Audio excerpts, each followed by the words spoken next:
Hi guys, welcome back to my YouTube channel. I hope आप लोग ठीक ठाक होंगे।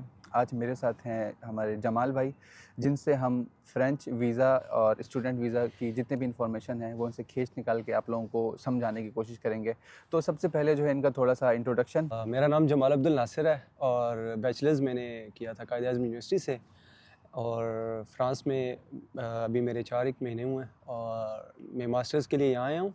मेरा पेरिस सैक्ले में मेरा एडमिशन हुआ था। बैचलर्स मैंने जियोफिज़िक्स में किया है एंड फर्दर जो मेरा मास्टर्स था वो मैं आर्टिक स्टडीज़ में कर रहा हूँ।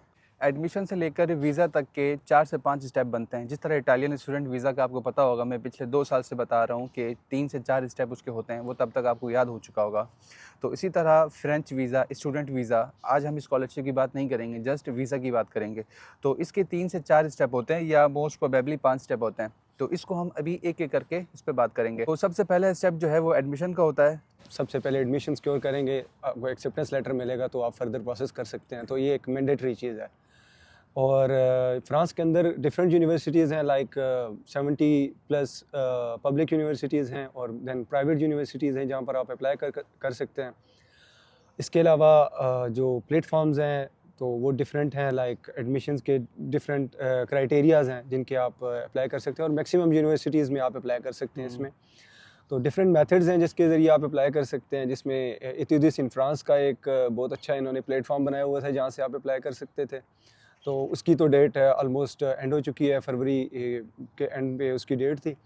लेकिन अभी भी आप लोगों के पास चांस है कि आप अप्लाई करें और आप फ्रांस के लिए उसमें स्टडी वीज़े के ऊपर आप फ्रांस आ सकते हैं। उसमें जो है वो सबसे पहले आप यूनिवर्सिटी के पोर्टल के ऊपर भी आप अप्लाई कर सकते हैं और इसके अलावा एक न्यू पोर्टल ओपन हुआ है जिसको मून मास्टर के नाम से जाना जाता है या माई मास्टर्स के नाम से जाना जाता है।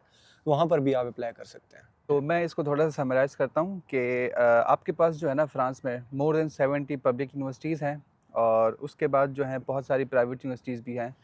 और इसका डिफरेंस ये है पब्लिक और प्राइवेट का कि पब्लिक जो होती हैं वो गवर्नमेंट यूनिवर्सिटीज़ आप कह सकते हो, प्राइवेट का तो आपको पता है प्राइवेट होती हैं। तो फ्रांस में अप्लाई करने की जो यूनिवर्सिटीज़ में फ़ीस होती है वो स्टार्ट होती है 250 यूरोज़ से या फिर 234 यूरोज़ है।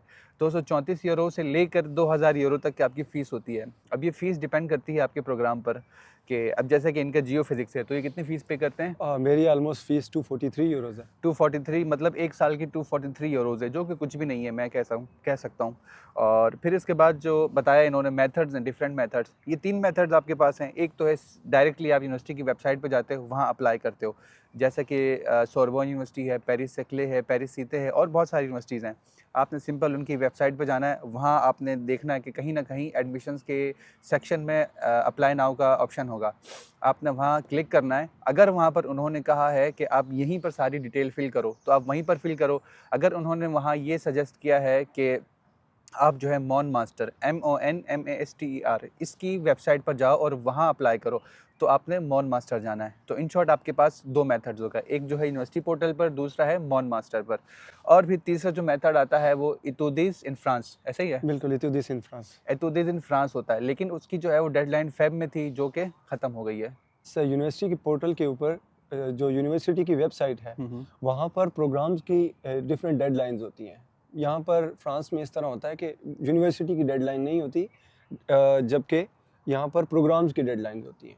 तो डिफरेंट डेडलाइंस हैं हर प्रोग्राम की और स्टार्टिंग टाइम भी जो है इनका डिफरेंट है। लाइक अभी कुछ पेरिस सैक्ले में कुछ एडमिशन्स हैं, कुछ प्रोग्राम्स हैं जिनके एडमिशन्स मई में स्टार्ट हो रहे हैं और सही। कुछ अभी स्टार्ट हो चुके हैं। तो इनकी डेडलाइंस भी डिफरेंट हैं। जो मई में स्टार्ट हो रहे हैं वो सितंबर के एंड तक जा रहे हैं। यूनिवर्सिटी के पोर्टल के अलावा जो दूसरा पोर्टल होता है वो मॉन मास्टर है, ठीक है। उसकी जो डेडलाइन है वो 24 मार्च है और उसका स्टार्टिंग टाइम अभी 26 फरवरी से स्टार्ट हो चुका है।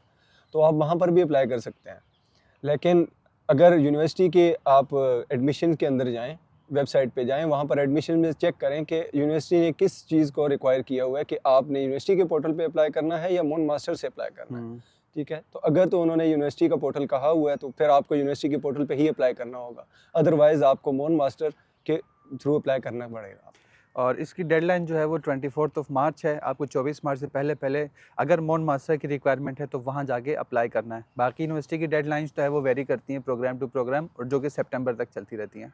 एडमिशन की तो बात हो गई है, तो अब मेन चीज़ जो है वो आपको ये पता होना चाहिए कि आपको कौन कौन से डॉक्यूमेंट्स चाहिए जो आप यूनिवर्सिटी पोर्टल पर या फिर मॉन मास्टर पोर्टल पर अपलोड कर सको। उसमें सबसे पहले एजुकेशनल डॉक्यूमेंट्स हैं, फिर कवर लेटर आपका आ जाता है, देन आपको सीवी, मोस्ट इंपॉर्टेंट चीज़ है सीवी, और सीवी यूरो पास होनी चाहिए आपकी। यूरो पास सीवी होनी चाहिए। Then IELTS, it's not mandatory, कुछ यूनिवर्सिटीज़ रिक्वायर करती हैं 6.5 बैंड्स होना चाहिए, ठीक है, और कुछ यूनिवर्सिटीज़ नहीं करती, तो इट्स नॉट मैंडेटरी, लेकिन अगर होता है तो इट्स गुड बिकॉज आपकी प्रोफाइल अच्छी हो जाती है। और वीज़ा के लिए मस्ट है, चाहिए, फिर क्या है? For visa it's not mandatory also, और अगर आपके पास है तो फिर बात वही आ जाती है कि Well आपकी and good. प्रोफाइल जो है ना वो उसको आपने बेहतर बनाना है, तब भी आपको वीज़ा मिलेगा। इसके बाद आपको रिकमेंडेशंस चाहिए होती हैं, दो। ठीक है, 2 रिकमेंडेशंस हैं।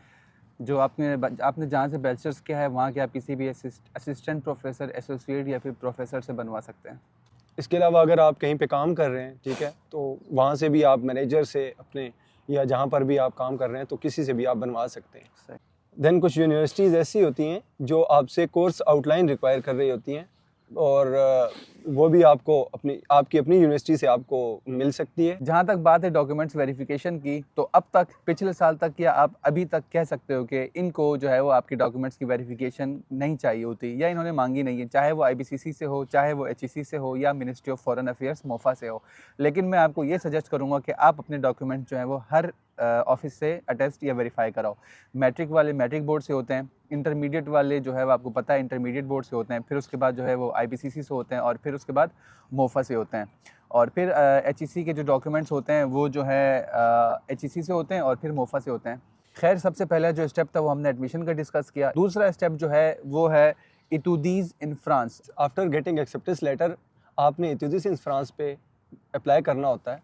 आई एम एक्सेप्टेड एक ऑप्शन होता है इतुदीज़ इन फ्रांस की वेबसाइट के ऊपर, वहाँ पर आप अप्लाई करते हैं, वहाँ से आपने साइन अप करना है, देन आपने लॉगिन करना है दोबारा से, और फिर आपने अपनी सारी की सारी जो भी नेसेसरी इन्फॉर्मेशन है प्लस आपके जो नेसेसरी डॉक्यूमेंट्स वहाँ पर रिक्वायर होते हैं वो आपने इनपुट करने हैं। और वन मेन थिंग जो वहाँ पर करनी होती है वो आपका एक्सेप्टेंस लेटर है, वो भी आपने वहाँ पर इंक्लूड करना होता है।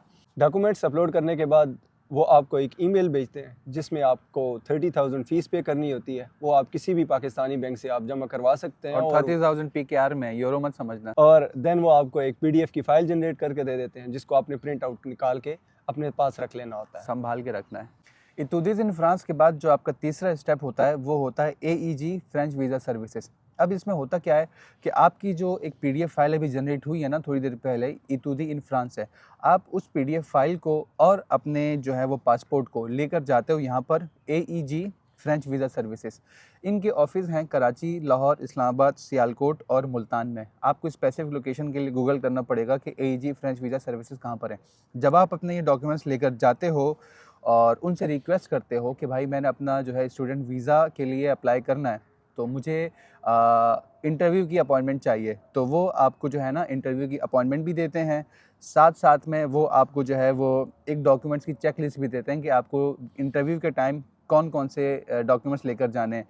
एक और चीज़ जो आपको वो देते हैं उसे कहते हैं AEG रिसिप्ट। आपको इंटरव्यू का जो टाइम मिलता है ना जब आप यहाँ जाते हो AEG French visa service, mostly जो है आपको मोस्ट प्रोबेबली 15 से 20 दिन का टाइम मिलता है, और अगर बहुत सारे लोग अप्लाई कर रहे हैं, अभी ट्रैफिक बढ़ जाएगा, तो फिर उसके बाद आपको जो है डिपेंड करता है, जितने ज़्यादा लोग अप्लाई करेंगे उतनी लेट अपॉइंटमेंट मिलेगी, लेकिन मोस्टली जो है वो 15-20 दिन के अंदर अंदर आपको अपॉइंटमेंट जो है वो मिल जाती है। कि अगर आपको जल्दी अपॉइंटमेंट चाहिए तो AEG रेसिपिट पे आपको एक ईमेल दी होती है, वहाँ पर आप उस ईमेल के ऊपर आप अगर अपना आप ईमेल करें देन, और साथ में आप अपना अपॉइंटमेंट लेटर सेंड करें, तो वो आपको जल्दी अपॉइंटमेंट भी दे देते हैं अकॉर्डिंग टू योर रिक्वायरमेंट्स। ये तो फिर बहुत अच्छी बात है कि मतलब क्लासेस मेरी जल्दी स्टार्ट हो रही है, मैं रिक्वेस्ट करूंगा मुझे अपॉइंटमेंट दे दो, तो वो दे देंगे। बिल्कुल, वो ऑलमोस्ट 1 वीक आपको देते हैं उसके लिए। एक वीक के अंदर अंदर आपको अपॉइंटमेंट मिलेगी।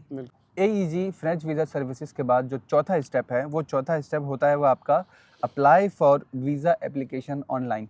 एक वेबसाइट होती है, वो वेबसाइट ये है france-visas.gouv.fr। इस पर आपने जाना है और वहाँ पर वीज़ा एप्लीकेशन के लिए अप्लाई करना है। सिंपली अप्लाई करना है। आप वहाँ देखो, आपको डिटेल आपको जो दिखेगी, जो आपसे रिक्वायरमेंट वो मांग रहे हैं, आपकी डिटेल, नाम, ईमेल वगैरह वगैरह आपने वहाँ पर पुट करनी है।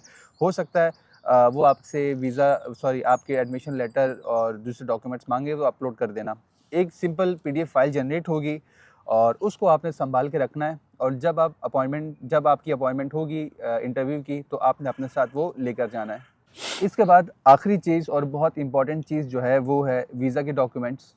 AG रेसिप्ट है, और उसके बाद देन आपको पासपोर्ट एंड अपना ID कार्ड, वो बहुत लाजमी है। देन आपने अपनी CV लेके जानी है, और अपना लेटर ऑफ मोटिवेशन बहुत इंपॉर्टेंट है, उसको आप अच्छे से मैनेज करें। देन एडमिशन लेटर होना चाहिए आपका अपने पास, और सारे के सारे आपके जो एजुकेशनल डॉक्यूमेंट्स हैं वो भी आपने अपने साथ लेके जाने अगर हैं। मैं पूछूं एजुकेशनल डॉक्यूमेंट्स में कौन से, 10th के, 12th के, बैचलर्स के, या फिर 12th और बैचलर्स के? नहीं, आपने सारे डॉक्यूमेंट्स आपने लेके जाने हैं, जितने भी हैं आपके पास, जितनी भी डिग्रीज आपने की हुई हैं, जो कुछ भी किया हुआ है, एवरीथिंग। इवन आपने अपने एक्सपीरियंसेस भी लेके जाने हैं साथ। कोई आपने कहीं पे वर्क एक्सपीरियंस है या इंटर्नशिप है, वो आगे आपके स्पोर्टिंग डॉक्यूमेंट्स में भी आ जाएगा। ठीक। आप लोग परेशान हो गए कि यार हमने सब कुछ बता दिया, लेकिन अब तक हमने बैंक स्टेटमेंट की या फिर फाइनेंशियल डॉक्यूमेंट्स की बात नहीं की, क्योंकि इटालियन स्टूडेंट वीज़ा है या फिर मोस्टली यूरोप की जो कंट्रीज़ होती हैं, तो वो कहते हैं ना बॉटल नेक या फिर सबसे मुश्किल चीज़ जो होती है वो आपके फाइनेंशियल डॉक्यूमेंट्स होते हैं। लेकिन मेरे ख्याल से फ्रेंच स्टूडेंट वीज़ा का इतना मुश्किल नहीं है। तो इसमें सपोर्टिंग डॉक्यूमेंट्स में ये काउंट होता है। सपोर्टिंग डॉक्यूमेंट्स में ये होता है कि आपके एक्सपीरियंसेस चाहिए होते हैं कि आपने क्या किया है, चाहे आपने इंटर्नशिप की हो, कहीं जॉब की है या कुछ भी है, वो अटैच कर दो, तो उससे जो है आपकी फ़ाइल स्ट्रॉन्ग हो जाती है। और फिर उसके बाद जो है वो आपके जो आते हैं फाइनेंशियल डॉक्यूमेंट्स। अब फाइनेंशियल डॉक्यूमेंट्स में जो है वो आपके बैंक स्टेटमेंट है और स्पॉन्सर एफिडेविट है। बैंक स्टेटमेंट के लिए प्रूफ मांगते तो नहीं है, अदरवाइज अगर आप प्रूफ को अटैच करें तो ये बहुत अच्छा है, बिकॉज आपकी प्रोफाइल और अच्छी हो जाएगी इसमें, और आपका वीज़ा लग सकता है। रही बात स्पॉन्सरशिप एफिडेविट में कि आपका कौन कौन स्पॉन्सर कर सकता है, तो उसमें आपको आपके कोई भी रिलेटिव हो वो आपको स्पॉन्सर कर सकते हैं। आपके फादर हैं, आपके भाई हैं, आपकी मदर हैं, या आपका कोई भी और रिलेटिव है वो आपको ताया, स्पॉन्सर कर चाचू, सकता है। मामू, फूफी कर सकते हैं। बिकॉज आप एक स्पॉन्सर एफिडेविट आप उनके नाम का लिखवाते हैं, और उसमें आपने उनको शो करना होता है कि वो क्या कर रहे हैं, ठीक है, और उनका बाकायदा आपको IDs भी लगानी होती हैं, तो वो सारी चीज़ें आपको दिखानी पड़ती हैं। एक और चीज़ सपोर्टिंग डॉक्यूमेंट्स में जो हम पहले बताना भूल गए, वो है आपका अकोमोडेशन प्रूफ, जो वीज़ा डॉक्यूमेंट के साथ लगता है कि ये आप वहाँ जाओगे तो कहाँ रहोगे। तो इसमें कोई परेशान होने वाली बात नहीं है, सिंपली आपने booking.com पे जाना है या मुझे एक मैसेज करना है, मैं आपको बना के दे दूँगा। और गाइज एक और बहुत इंपॉर्टेंट चीज़ आपने भूलनी नहीं है कि आप अपने साथ जब आपका इंटरव्यू होगा तो आपने सारे के सारे ओरिजिनल डॉक्यूमेंट्स लेके जाने हैं, प्लस आपने कॉपीज़ भी लेके जानी है। एक सेट आपको ओरिजिनल चाहिए, एक सेट कॉपी चाहिए, तो एक सेट आप एक और एक्स्ट्रा करा लो, अपने पास रख लो, आपके हमेशा काम आएगा। और इसके अलावा वीज़ा फ़ीस है जो कि 16,000 प्लस है, और आप वो साथ लेके जाएं, और इवन कॉइन्स भी लेके जाएं, बिकॉज वो छोड़ते नहीं हैं, कॉइन्स भी लेते हैं आपसे। तो आप कह सकते हो 16, 17 या 18,000, 16,000 से 18,000 पाकिस्तानी रुपीस PKR के अराउंड आप पे कर सकते हो। वन मोर थिंग कि आपसे वो ट्रैवल के कॉस्ट भी लेते हैं 2,000। जब आपको एम्बेसी के अंदर इंटर होते हैं तो आपसे वो आपको एक गाड़ी लेने के लिए आती है, तो वो 2,000 रुपीज़ आपसे लेती है, वो आपको एम्बेसी तक लेके मेन गेट से लेकर जहाँ आपका इंटरव्यू होगा वहाँ तक शटल सर्विस के 2,000। क्या बात है। सो गाइस, आई होप कि आपको वीडियो पसंद आई होगी और कुछ ना कुछ तो आपको सीखने को मिलेगा। आज की वीडियो को यहीं पर एंड करते हैं, फिर मिलेंगे नेक्स्ट वीडियो में, तब तक के लिए इजाज़त। सलाम।